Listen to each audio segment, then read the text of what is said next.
Travel Eye welcomes you to the channel. If this is your first time here, I hope you'd stick around long enough to see what Travel Eye has to offer. For my subscribers and returning peeps, I sincerely thank you for getting on board. It was a fantastic day in Northern Virginia. Mercury rose to over 90 degrees Fahrenheit or 32 degrees Celsius. There was also an accompanying constant cooling breeze. Since I was only 20 minutes by car from Washington, D.C., I decided to take an impromptu trip to the nation's capital. What you are about to see is my first walkabout and drive tour. Today, I want to visit the International Spy Museum, the Smithsonian National Air and Space Museum, and definitely the cherry blossoms. Stick around to find out how it all went down. Now, we are entering Washington, D.C. The Washington Monument looks so gracious in the distance. Please keep your eyes out for the beautiful cherry blossoms.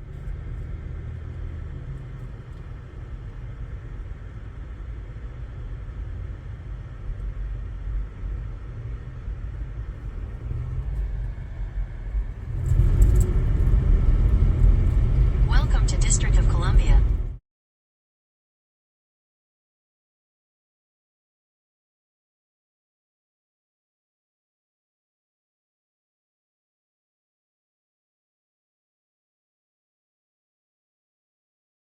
The Jefferson Memorial, which we are passing right now, is built in neoclassical style and is situated in West Potomac Park on the shore of the Potomac River. It was designed by John Russell Pope, a New York City architect, and built by Philadelphia contractor John McShane. Construction on it began in 1939 and was completed in 1943. The bronze statue of Jefferson was not completed and added until 4 years after its dedication and opening, in 1947. It is open 24/7 to the public free of charge. The Jefferson Memorial is located next to the tidal basin. The absence of the cherry blossoms is very noticeable.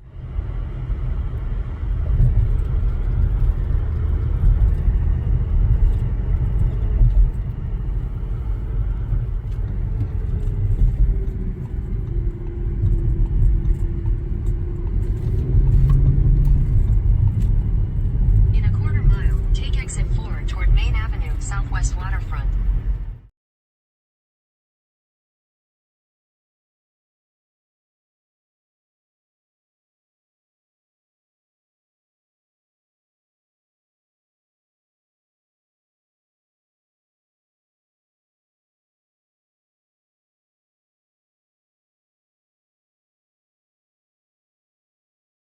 Travel Eye's first stop is at the International Spy Museum. It is located at 700 Leaders and Fawn Plaza Southwest, Washington, D.C. There are a reasonable number of metered parking along the roadside here. I, however, was unable to locate one.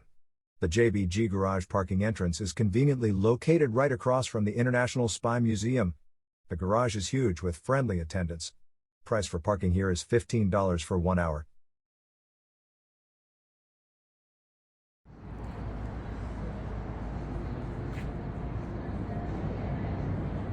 The area around the International Spy Museum is wild with energy. I looked at what seemed to be an endless line of happy, excited tourists making their way in and out of this magnificent architecture. All tickets were sold out for the day, so I was unable to take a tour. But there were still lots of other eye-catching displays to see as soon as you enter the building.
was truly amazed to see how beautiful the Bond car is in reality.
The gift shop here is huge and is packed with all kinds of spy merchandise. Here is an International Spy Museum tip. Secure your tickets long ahead of your visit. Ticket prices vary per day. For those of you who cannot make it to the museum, there is the virtual exhibit experience. This virtual 1-hour tour costs $75 for 5 views and is sent directly to your email.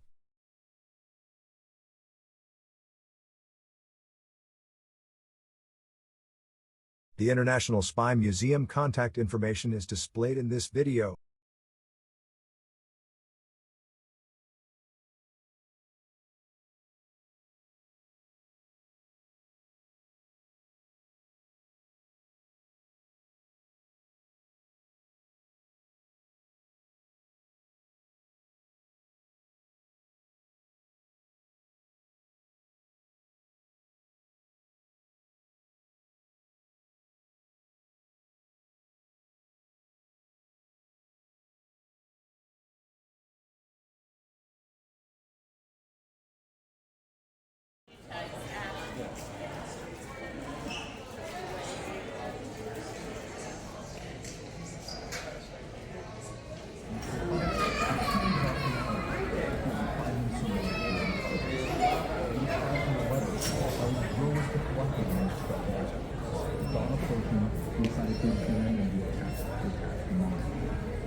Be on the lookout for my video tour of the International Spy Museum.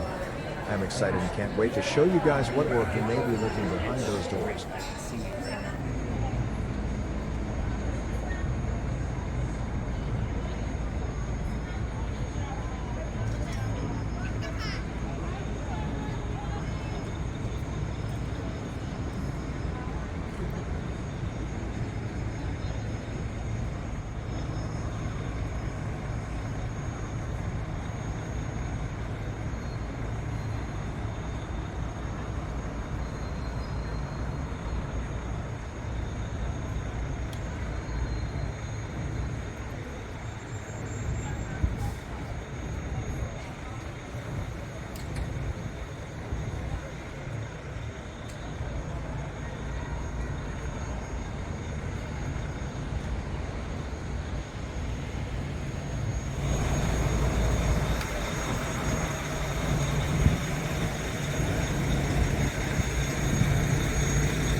If you are enjoying this video and want to see more of my walkabout tours, please drop a comment below.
Here is a tip if you are parking at the JBG garage. Before you leave, walk to one of the on-site kiosks and pay for your ticket. There is no way of paying while exiting. You will have to get out of your car and walk back to look for a kiosk to pay. Head east on D Street Southwest.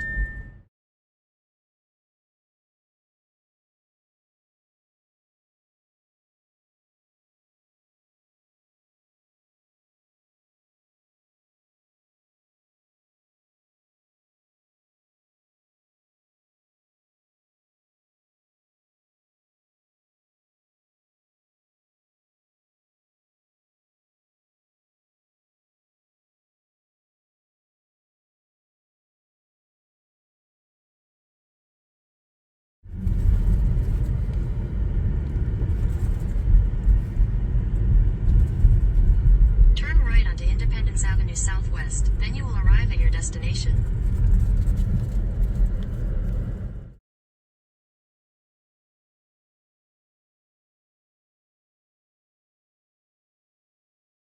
The National Air and Space Museum of the Smithsonian Institution was established in 1946. The museum is a center for research into the history and science of aviation and spaceflight, as well as planetary science and terrestrial geology and geophysics. Almost all of its spacecraft and aircraft on display are original primary or backup craft.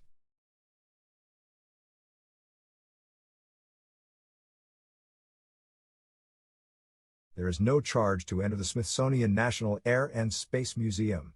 Upon arrival, I found out that part of the building is under construction, making way for more galleries. Those galleries will open in 2025. Currently, to enter, a free timed entry pass is required. Tickets can be booked at the museum's website, which is displayed on the screen. A continuous line of tourists who came on tour buses trickled past me as I stood and watched on for 15 minutes. For hot, cold, hungry, little crying, or excited tourists, the remedies are literally right there at the museum. Bumper to bumper, you will see food and ice cream trucks waiting to appease you. I will return in the next few days to give you guys a full tour of the current galleries they have on display. If you are interested in seeing this upcoming tour, now is a good time to subscribe.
I-66 West, E Street, Whitehurst Freeway.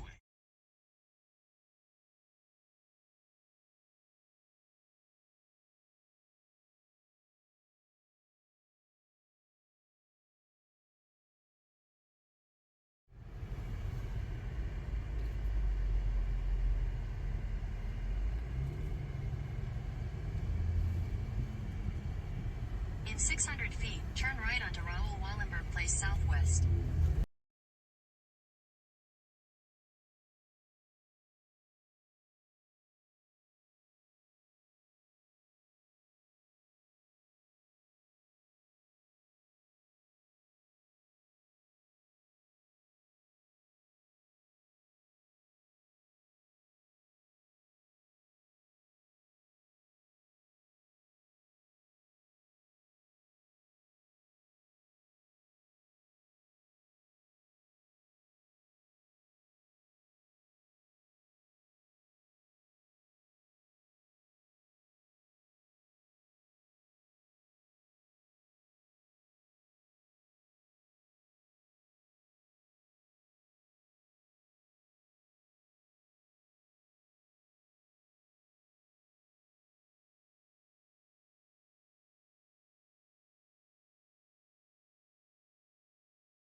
Use the left 2 lanes to turn left toward Independence Avenue Southwest Cuts Bridge, then lane to turn slightly left onto Independence Avenue Southwest. Use any lane to turn slightly left onto Independence Avenue Southwest Cuts Bridge. Keep right to I-66 West, E Street, Whitehurst Freeway. In a quarter mile.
Thanks for watching.